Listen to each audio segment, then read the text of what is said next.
ఈ మధ్య చాలా మంది ఎక్కువసేపు కూర్చొని చేసే జాబ్స్కి పరిమితం అయిపోతున్నారు. ఎక్కువసేపు కూర్చోవడం వల్ల ఎలాంటి అనారోగ్య సమస్యలకు దారితీస్తుందో మీకు తెలుసా?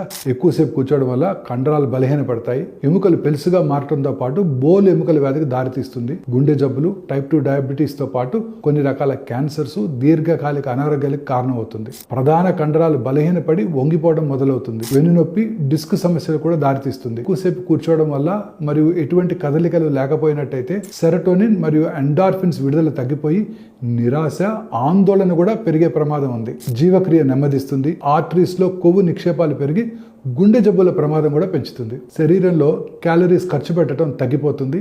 కాళ్ళలో రక్త ప్రసరణ తగ్గిపోయి వెరికోజ్ వెయిన్ సమస్య కూడా దారితీసే అవకాశం ఉంది. అందుకే సిట్టింగ్ ఈజ్ న్యూ స్మోకింగ్ అంటున్నారు. అంటే స్మోకింగ్ వల్ల ఎటువంటి అనర్థాలు ఉన్నాయో సిట్టింగ్ వల్ల కూడా అంతే అనర్థాలు ఉన్నాయన్నమాట. ఎక్కువసేపు కూర్చొని పనిచేసే వాళ్ళు 45 నిమిషాలకు ఒకసారి లేచి నుంచొని ఒక 5 నుంచి 10 నిమిషాల పాటు నడిచి మళ్ళీ వచ్చి కూర్చోవడం మంచిది.